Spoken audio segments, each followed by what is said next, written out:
So I've tried following Jesus. I just decided, okay, I'm going to get into this. But I'm struggling.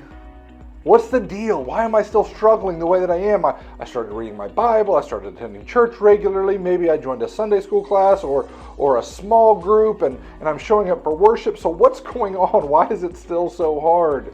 Well, the problem is we have died to our old self. You have risen alive in Christ. But the things that have always given you your energy, the things that have always fueled the machine that is you, is what you're still trying to use to fuel your old self or your new self. So we need new fuel for the new self, right? So our old self, in Colossians 3, it tells us that we have died to our old selves and that we need to stop doing certain things. And those certain things are basically all about me, myself, and I.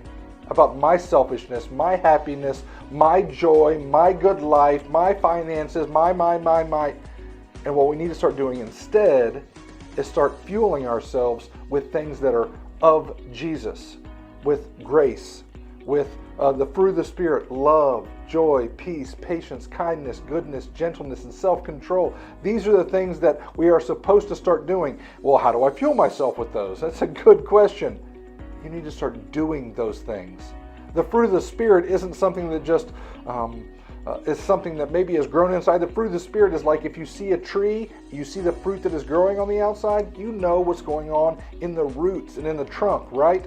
So the fruit of the Spirit is actions that I'm supposed to be taking.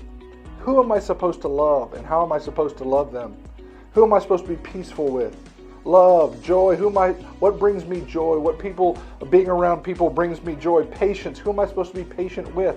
That's what the fruit of the Spirit is. It's the new fuel that goes in. It is also what shows up as the fruit.